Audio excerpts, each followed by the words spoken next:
الدین الخالص. الحمد للہ رب العالمین والصلاة والسلام علی سید المرسلین وعلی آلہ وصحبہ ومن تبعہم بإحسان الی یوم الدین اما بعد. بسم اللہ الرحمن الرحیم. قال الشیخ المجدد محمد بن عبد الوهاب رحمہ اللہ القاعدة الثانیہ انہم یقولون ما دعوناہم وتوجہنا الیہم الا لطلب القربى والشفاعة. فدلیل القربى قوله تعالی والذین اتخذوا من دونه اولیاء ما نعبدهم الا ليقربونا الى الله زلفى ان الله يحكم بينهم فيما هم فيه يختلفون ان الله لا يهدي من هو كاذب كفار. ودلیل الشفاعة قوله تعالی ويعبدون من دون الله ما لا يضرهم ولا ينفعهم ويقولون هؤلاء شفعاؤنا عند الله. یہ شیخ الاسلام مجدد محمد بن عبد الوهاب رحمہ اللہ کا جو ایک بڑا مشہور رسالہ ہے القواعد الاربع، اسی کی تشریح اور اسی کا بیان گزشتہ چند ہفتوں سے جاری ہے، اور آج ان 4 قاعدوں میں سے دوسرے قاعدے کا بیان ہے. پہلے قاعدے میں آپ لوگوں نے سنا کہ کس طرح سے اللہ رب العالمین کے بھیجے ہوئے رسول نبی کریم صلی اللہ علیہ وسلم نے کفار سے جنگ کی، باوجود کہ وہ کفار اللہ رب العالمین کی ربوبیت میں ایمان رکھتے تھے. وہ ان کا اس بات پر ایمان تھا کہ اللہ رب العالمین ان کا خالق ہے، ان کا رازق ہے، اور اس پوری کائنات کو بنانے والا ہے، اس کائنات کی تدبیر اور اس کے اندر تصرف کرنے والا وہی ذات ہے. لیکن اس ایمان نے ان کو بچایا نہیں. اتنا ایمان ان کے لیے کافی نہ ہوا، اور اللہ کے رسول صلی اللہ علیہ وسلم نے ان سے کئی جنگیں کی، اور اس لیے کہ اللہ رب العالمین کا حکم تھا آپ کو کہ آپ ان سے جنگ کیجیے جب تک کہ وہ لا الہ الا اللہ نہ کہہ دیں، یعنی توحید کے وہ قائل نہ بن جائیں. جتنی بھی عبادتیں، جس چیز کی بھی عبادتیں دنیا میں وہ کرتے ہیں اللہ کے سوا، سب سے وہ باز نہ آ جائیں. توحید اور شرک کا مسئلہ ایسا ہی ہے. توحید انسان کے لیے، انسان کی دنیاوی اور اخروی زندگی میں کامیابی کے لیے بے حد بڑی ضرورت ہے. انسان نے، کسی بھی بندے نے، جیسا کہ آپ سبھی جانتے ہیں اور گزشتہ درس میں اس کی بات گزری بھی، کہ انسان زندگی بھر اللہ رب العالمین کی عبادت کرے، لیکن اخیر میں اگر اس نے توحید کو چھوڑ کر کوئی ایک کام بھی شرک کا کر دیا، یعنی انسان زندگی بھر سجدہ کرے، اللہ رب العالمین کے لیے نمازیں پڑھے، رمضان کے روزے رکھے، حج کرے، سب کرے وہ، لیکن وہ ان سب کرنے کے بعد کسی کے آگے ہاتھ اٹھا دیا، کسی سے دعائیں کر دی، کسی کے لیے جانور ذبح کر دیا کسی کے نام پر، یہ چیزیں ایسی ہیں جو انسان کو توحید سے نکال کر شرک میں داخل کر دیتی ہیں. اور شرک یہ ایسی قبیح بیماری ہے، اتنا سنگین جرم ہے کہ یہ انسان کی ساری نیکیوں کو برباد اور اکارت کر دیتی ہے. یہ بیان آپ لوگوں نے گزشتہ درس میں سنا. تو آج جو دوسرا قاعدہ یہ بیان کر رہے ہیں، یہ دراصل پہلے قاعدے سے جو سوال پیدا ہوا کہ آخر جب وہ لوگ جو اللہ رب العالمین کی ربوبیت میں ایمان رکھتے تھے تو کیا وجہ ہوئی کہ وہ لوگ شرک کے راستے پہ چلے گئے؟ یہ ایک بہت بڑا سوال ہے کہ ان کا ایمان تو اللہ رب العالمین کی ربوبیت پہ تھا، وہ یہ مانتے تھے کہ اللہ رب العالمین کے سوا ان کا کوئی خالق نہیں، اس کائنات کو چلانے والا کوئی اور نہیں، صرف اللہ ہے. جب ایسا ہی ہے، ان کا رازق بھی اللہ ہے، ان کو بیماری سے شفا دینے والا بھی اللہ ہے، جب وہ مشکل میں پھنستے تھے تب بھی اللہ رب العالمین کو پکارتے تھے، یعنی وہ یہ بھی مانتے تھے کہ اللہ کے سوا کوئی ان کو مشکل سے نجات نہیں دلا سکتا. یہ سب کرنے کے باوجود وہ شرک میں کیسے پڑ گئے؟ یہ جب ہم جانیں گے اور سمجھیں گے تبھی ہم خود کو بھی شرک سے دور رکھ سکیں گے. اس لیے کہ شرک سے دوری بنا کے رکھنا اور تاحیات پوری زندگی بھر زندگی کے آخری لمحے تک انسان کو اپنے آپ کو بچا کے رکھنا ہے. تو اس چیز کو سمجھنا بھی ہے، اور سمجھنے کے لیے ضروری ہے کہ وہاں اتنا پیچھے جائیں جس زمانے میں نبی کریم صلی اللہ علیہ وسلم کو اللہ رب العالمین نے بھیجا تھا اس روئے زمین پر اللہ رب العالمین کی توحید کی دعوت لے کر، اور وہاں ان کا کفار اور مشرکین سے سامنا تھا. مشرکین کا شرک کیا تھا، وہ کیوں اس میں پڑ گئے تھے، اسی کی وضاحت اس دوسرے قاعدے کے اندر شیخ الاسلام رحمہ اللہ نے کیا ہے. انہوں نے فرمایا کہ دوسرا قاعدہ یہ ہے، یعنی دوسرا قاعدہ میں شرک اور توحید کو سمجھنے کے لیے جو باتیں ضروری ہے جاننے کے لیے، انہوں نے اس کو 4 قاعدے کی شکل دی ہے. اسی میں سے دوسری بات یہ ہے انہم یقولون، ان لوگوں کا کہنا یہ تھا کہ ہم جو ان کو پکارتے ہیں، یعنی غیر اللہ کو جو پکارتے ہیں، ان کی جو عبادت کرتے ہیں، یا ان کی طرف ہم متوجہ ہوتے ہیں، ان کی جانب رخ کر کے ہم جو عبادتیں کرتے ہیں وہ کیوں کرتے ہیں؟ الا لطلب القربہ، یہ ہم لوگ صرف اور صرف اس لیے کرتے ہیں کہ ہم لوگوں کو قرب چاہیے، یعنی ان کے ذریعے سے ہم اللہ رب العالمین کے قریب پہنچ جائیں گے۔ یہ ان کی سوچ تھی۔ اب دیکھو کہ یہ لوگ جو مشرکین تھے وہ لوگ اللہ رب العالمین کی ربوبیت کے قائل تھے، لیکن وہ ساتھ میں یہ بھی مانتے تھے کہ یہ جو بت جن کی وہ پرستش کرتے ہیں یہ نہ ان کو زندگی دینے والے ہیں، نہ ان کو موت دینے والے ہیں، نہ ان کو روزی دینے والے ہیں، نہ ان کو مشکل سے نکالنے والے ہیں۔ اس پر سب پر ان کا ایمان تھا، یعنی یہی ان کا ایمان تھا کہ یہ ایسا نہیں کرتے ہیں۔ اس کے باوجود بھی ان کی عبادت کو چھوڑنے کے لیے وہ تیار نہیں تھے، اس لیے کہ جب نبی کریم صلی اللہ علیہ وسلم ان کے پاس آئے دعوت توحید لے کر تو ان لوگوں پر یہ دعوت بہت شاق گزری۔ قرآن کریم نے اس کا ذکر کیا ہے سورہ شورى کے اندر، کبور علی المشرکین ما تدعوہم الیہ، یعنی اللہ نے کہا سورہ شورى کے 13 نمبر کی آیت کریمہ میں کہ ان کے اوپر، مشرکین کے اوپر جو دعوت آپ ان کے سامنے پیش کر رہے ہیں وہ بہت شاق گزری، یعنی ان کے لیے بہت شاق تھی یہ کہ سارے معبودوں کو چھوڑ کر ہم ایک اللہ کی عبادت کرنے لگے، یہ کیسے ہو سکتا ہے؟ ان کے لیے بہت بڑی بات تھی۔ اور اسی کو ان کے بعد کو قرآن کریم نے سورہ صاد کے اندر نقل کیا، اجعل الآلہۃ الہا واحدا ان ھذا لشیء عجاب۔ اللہ نے فرمایا کہ ان لوگوں نے کہا کہ سارے معبودوں کو ہم ایک معبود بنا دیں، یعنی سارے عبادوں کی پرست چھوڑ کر صرف ایک اللہ کی ہم عبادت کریں، ان ھذا لشیء عجاب، یہ تو بڑی عجیب چیز ہے۔ اور وہاں جو ان لوگوں کے آپس میں مشورہ ہوا اور میٹنگ ہوئی، ان کے جو کرتا دھرتا تھے اس معاشرے کے اندر جو بڑے لوگ تھے، ان لوگوں نے حکم دیا وَاصْبِرُوا عَلَىٰ آلِهَتِكُمْ، تم ڈٹے رہو، یعنی تمہارے جو معبود ہیں یا جو بت ہیں جن کی تم پرستش کرتے ہو، ان کی عبادت پر تم ڈٹے رہو،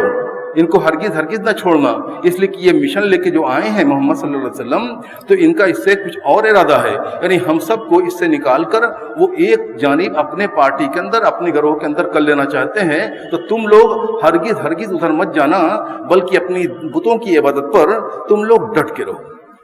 تو یہاں یہ بات سامنے آئی، یہ بات سمجھ میں آتی ہے کہ وہ لوگ اس چیز کو ہرگز چھوڑنا نہیں چاہتے تھے۔ اب اس پر ہم غور کریں کہ وہ کیسے ان بتوں کی طرف چلے گئے، یعنی ان کا کہنا یہ تھا کہ یہ اللہ سے ہم کو قریب کریں گے۔ ہوا یہ کہ ان لوگوں نے ایک فاسد قسم کا قیاس کیا۔ دنیا کے اندر وہ بادشاہوں کو دیکھتے تھے اور ان لوگوں کو جن کا اقتدار ہوتا تھا، یہ جو حاکم ہوتے تھے، ان کو دیکھتے تھے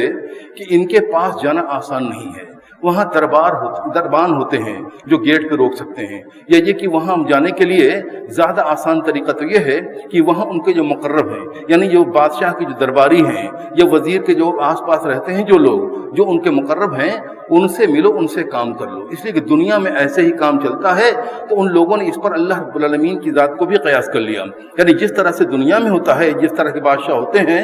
ویسا ہی بادشاہ اللہ رب العالمین ہے۔ وہ لوگ یہ بھول گئے کہ اللہ رب العالمین وہ ارحم الراحمین ہے، وہ رب کائنات ہے، رب العالمین ہے، وہ احکم الحاکمین ہے، اسی کے ہاتھ میں سب کچھ ہے، وہ ہر چیز سے باخبر ہے۔ اس کا معاملہ دنیا کے بادشاہوں جیسا نہیں ہے، اس لیے کہ وہ رب کائنات ہے، وہ رب العالمین ہے، اور اس کی صفت یہ ہے کہ وہ غنی اور حمید ہے۔ یعنی اللہ رب العالمین نے قرآن کریم کے اندر یہ بالکل واضح کر دیا ہے ایک سے زیادہ مقام پر کہ انسانوں کو خطاب کر کے، یا ایھا الناس انتم الفقراء الی اللہ واللہ هو الغنی الحمید۔ یعنی اللہ نے بالکل واضح کر دیا ہے، ساری انسانیت کو بتا دیا کہ دیکھو تم سب جو ہے اللہ رب العالمین کے محتاج ہو، بندہ چاہے جو بھی ہو اس دنیا کے اندر، اللہ رب العالمین کی جو بھی مخلوق ہے سب کے سب اللہ رب العالمین کے محتاج ہیں۔ واللہ هو الغنی الحمید، اللہ نے اپنی بابت کہا کہ اللہ جو وہ غنی ہے اور حمید ہے، یعنی غنی، اس کو کسی چیز کی ضرورت نہیں، یہاں تک کہ ہماری عبادتوں اور نیکیوں کو بھی اس کو ضرورت نہیں، یہاں تک کہ جو فرشتے اس کے آس پاس رہتے ہیں، جو یہ عرش کو اٹھائے ہوئے، اس کو بھی اسے ضرورت نہیں ہے۔ کسی چیز کے بھی، کسی بندے کی، کسی مخلوق کے اللہ رب العالمین کو ہرگز ضرورت نہیں ہے۔ وہ حمید ہے، یعنی وہ محمود ہے، ہر حال میں وہ حمد کا مستحق ہے، اور بندے اس کی جو ہم بیان کرتے ہیں تو اسی لیے کہ بندوں کے پاس جو کچھ بھی ہے، یعنی انسان کی اپنی زندگی ہوئی، اس کی اپنی ہدایت ہوئی، روزی ہوئی، مرد سے شفا کی بات ہوئی، یہ سب کچھ دینے والا اللہ رب العالمین ہے، اور وہ ایسا ہی کرتا ہے، بندوں کو نیکیوں کی توفیق دیتا ہے، اور پھر وہ اس کی ان کو جزا بھی دے گا۔ تو یہ اللہ رب العالمین ہم کا مستحق ہے، اس لیے کہ سب کچھ وہی کرتا ہے، اور ہم اس کے لیے کچھ نہیں کرتے۔ جو کچھ بھی ہم کرتے ہیں وہ اپنے لیے ہم کرتے ہیں، ساری محنت، ساری کاوش جو عبادت میں ہم کرتے ہیں وہ سب اس لیے کہ ہمارا اپنا بھلا ہو جائے، ہم اللہ رب العالمین کی عبادت کر کے اس کا قرب پالیں، اس کی رضا پالیں، اور اس کی بنائی ہوئی جنت ہم کو مل جائے۔ تو یہ بات تھی، لیکن ان لوگوں نے یہ کیا کہ اللہ رب العالمین کی ذات کو دنیا کے بادشاہوں سے اس کی مثال دے دی کہ جیسے یہ یہاں بادشاہوں کے پاس پہنچنے کے لیے ضروری ہے کہ ہم اس کے جو بادشاہ کے درباری ہیں ان سے ہم تعلق قائم کریں، ان کے اپنی بات رکھیں اور ان سے ہم اپنی بات منوا لیں، یعنی ہم ان سے کہیں گے، وہ اللہ رب العالمین کے قریبی ہیں، وہ اللہ تک ہماری بات پہنچائیں گے اور ہمارا کام بن جائے گا۔ تو یہ ان کی سوچ تھی، اور اس میں ایک سوچ ان کی یہ بھی تھی کہ اگر ہم خود سے کہیں گے جیسے دنیا میں ہوتا ہے تو ہو سکتا ہے کہ بات قبول کی جائے یا نہ قبول کی جائے، بات بنے یا نہ بنے، دونوں کا چانس ہے، امکان دونوں کا ہو سکتا ہے کہ ہماری بات ریجیکٹ ہو جائے، وہ ہم منظور نہ کی جائے، رد کر دی جائے۔ اسی لیے وہ دنیا کو اندر دیکھتے تھے کہ لوگ بادشاہ کے وزیروں سے یا ان کے درباریوں سے تعلق کرتے ہیں، ان کے ذریعے سے بات پہنچاتے ہیں، اس لیے کہ امکان زیادہ ہوتا ہے ان کے یہاں بادشاہوں کے یہاں، دنیا کے بادشاہوں کے یہاں، کہ وہ بات سن لی جائے۔ اس پر انہوں نے اس پر ایک قیاس کر لیا۔ حالانکہ سمجھنا چاہیے کہ اللہ رب العالمین کا معاملہ دیگر ہے، وہ ہر چیز پہ قادر ہے، اور اللہ رب العالمین نے جو کہا ہے، یہ آیت کریمہ وَإِذَا سَأَلَكَ عِبَادِي عَنِّي فَإِنِّي قَرِيبٌ أُجِيبُ دَعْوَةَ الدَّاعِ إِذَا دَعَانِ۔ اس آیت کریمہ کو اگر ہم سمجھیں، سورہ بقرہ کی آیت کریمہ ہے 186 نمبر کی، یہ بہت کام کی آیت کریمہ ہے۔ اس میں اگر ہم غور کریں گے تو شرک سے ہم دور رہنے میں یہ آیت کریمہ بے حد مدد کرتی ہے۔ یعنی انسان دنیا کے اندر جو شرک پھیلا ہوا ہے، وہ شرک اگر ہم غور کریں گے تو اس سے بچنے کے لیے اس آیت کریمہ کے اندر غور کریں گے تو ہم یہ پا جائیں گے کہ کیوں ہمارے لیے شرک سے بچنا اور اس کے لیے طریقہ کیا ہے۔ اللہ نے فرمایا وَإِذَا سَأَلَكَ عِبَادِي عَنِّي فَإِنِّي قَرِيبٌ، جب میری بابت میرے بندے تم سے پوچھیں، یعنی قرآن کریم میں یہ دستور ہے، اللہ رب العالمین نے کئی جگہ بیان کیا ہے اس کو، کہ جب نبی کریم صلی اللہ علیہ وسلم سے کوئی بات کوئی صحابی پوچھتے تھے تو اللہ رب العالمین کہتا تھا کہ یہ لوگ پوچھتے ہیں یہ مسئلہ، ان کو یہ بتا دو، فقل۔ لیکن یہاں اللہ رب العالمین نے نبی کریم صلی اللہ علیہ وسلم سے یہ نہیں کہا کہ آپ کہہ دیجئے، اللہ نے براہ راست کہا کہ جب تم سے یہ پوچھتے ہیں تو میں تو قریب ہوں، یعنی بندوں کو مجھ سے براہ راست مانگنا ہے، بیچ میں کسی کو بچولیا یا واسطہ یا ذریعہ یا وسیلہ نہیں بنانا ہے، بلکہ میں بندے وہ میرے ہیں، میں ان کا رب ہوں، اور مجھ سے وہ براہ راست مانگے میں ان کو دینے والا ہوں۔ اس میں مفسرین نے کہا کہ لم یقل فقل لہم، یہاں اللہ رب العالمین نے اس آیت کریمہ کے اندر یہ نہیں کہا کہ آپ ان سے کہہ دیجئے، بلکہ اللہ نے کہا انی قریب، یعنی براہ راست اللہ نے کہ میں قریب ہوں۔ خطاب جو ہے اور جواب دونوں ان سے دیا، ان لوگوں سے دیا، صحابہ سے دیا، فإنی قریب، تو تاکہ لوگ جان جائیں، اللہ رب العالمین کے بندے جان جائیں کہ اللہ اور بندے کے درمیان کوئی واسطہ نہیں ہے، یعنی کوئی ذریعہ اور کوئی وسیلہ اللہ رب العالمین کے درمیان نہیں ہے۔ اللہ نے ہم کو پیدا کیا ہے، ہم اپنی بات کو براہ راست اس سے کہیں، اپنی ضرورتوں کو براہ راست اس کے سامنے رکھیں، کسی اور بچولیے کی کوئی ضرورت، کسی دلال کی یا کسی وسیلے کی کوئی ضرورت ہرگز نہیں ہے۔ قرآن کریم کی آیت کریمہ میں اللہ رب العالمین نے یہ بالکل واضح کر دیا۔ جہاں جہاں اللہ رب العالمین نے قرآن کریم کے اندر اللہ کے رسول صلی اللہ علیہ وسلم سے فقل لہم یہ کہا ہے، یعنی آپ ان کو بتا دیجئے یا آپ ان سے کہہ دیجئے، یا آپ نے کہا ہے نا، وہاں جو معاملہ ہے دین کی وضاحت کا معاملہ ہے، یعنی مسئلے کی وضاحت، کوئی مسئلہ پوچھ رہے تو ان سے یہ کہہ دیجئے، اس لیے کہ دین کی وضاحت کرنا یہ اللہ رب العالمین نے اپنے رسول کے ذمے کیا تھا، تو اللہ نے ان سے کہا کہ آپ کہہ دیجئے۔ لیکن یہاں عبادت کا معاملہ ہے تو بندے اور اللہ کے بیچ میں عبادت میں کوئی بھی بیچ میں آ نہیں سکتا ہے، بندے کو براہ راست اللہ رب العالمین کی عبادت کرنی ہے، اس کی توحید کو اپنانا ہے، کسی بھی وسیلے، کسی بھی ذریعے اور کسی بھی چیز کو، کسی بھی مخلوق کو شریک کیے بغیر، یعنی براہ راست انسان اللہ رب العالمین سے مانگے۔ تو یہ اس سلسلے کی یہ باتیں ہوئی۔ اور یہاں ایک چیز یہ بھی سمجھنے کی ہے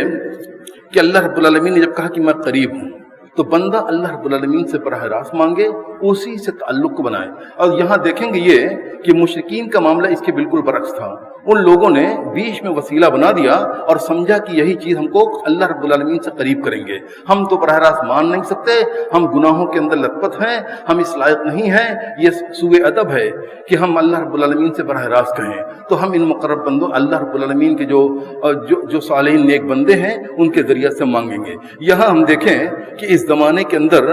جو چیزیں شرک کی پائی جا رہی ہیں اہل توحید کے اندر، یعنی اہل توحید کے زمرے کے اندر جو جماعتیں ہیں ان کے اندر، یا یہ کہ ہم سے باہر جو لوگ ہیں جو مشرکین و کفار کہلاتے ہیں ان کے اندر، وہاں بھی ہم دیکھیں گے تو یہی بہو چیز آئے گی، جو شبہ وہاں تھا وہ یہاں بھی وہی شبہ ہے کہ ہم کیسے اللہ رب العالمین سے کہیں گے براہ راست، اس لیے کہ ہم تو گناہوں کے اندر لت پت ہیں، ہم کیسے کہیں، ہم اس لائق نہیں کہ ہم اللہ سے کہہ سکیں، اس لیے ہم اللہ کے جو اولیاء ہیں یعنی جن کو لوگ نیک سمجھتے ہیں، جن کی مزاریں اور جن کی قبریں ہیں، ان سے ہم کہہ لیں گے۔ یہ ایک بہت وسیع موضوع ہے، اس سلسلے کی باتیں بہت قاصر ہو سکتی ہیں، لیکن چونکہ مجھے یہاں اس کی تشریح کرنی ہے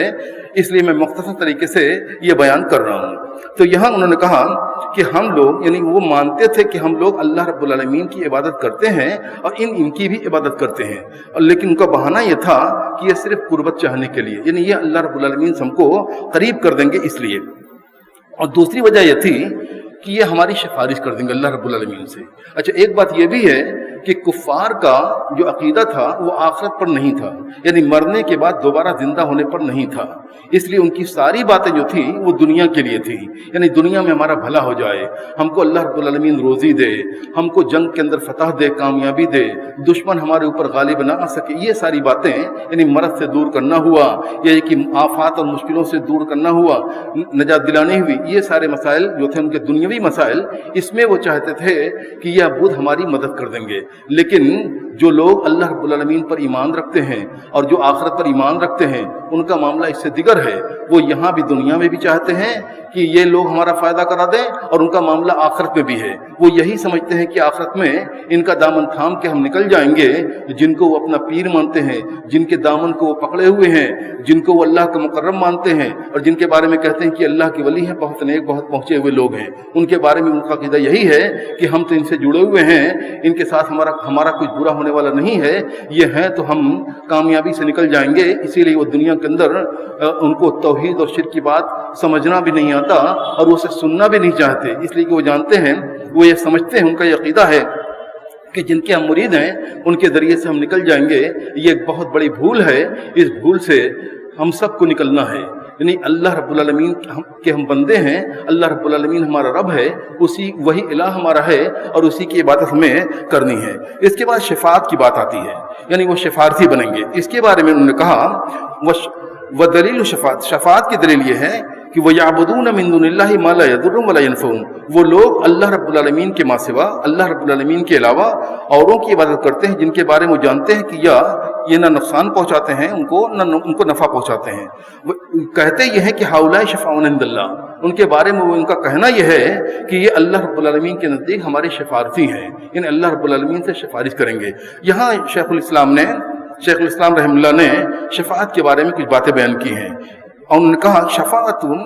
شفاعت جو ہے دو طرح کی ہے۔ ایک شفاعت وہ ہے جس کا قرآن کریم نے انکار کر دیا کہ یہ شفاعت ہرگز نہیں ہو سکتی، اس کا اللہ رب العالمین نے قرآن کریم میں جا بجا، یعنی 20 مقامات کے کم سے کم ایسے ملتے ہیں جہاں اللہ نے اس کا انکار کیا ہے۔ اور ایک وہ شفاعت ہے جس کو اللہ رب العالمین نے مانا ہے کہ ہاں یہ شفاعت ہے، لیکن جس شفاعت کو اللہ رب العالمین نے مانا ہے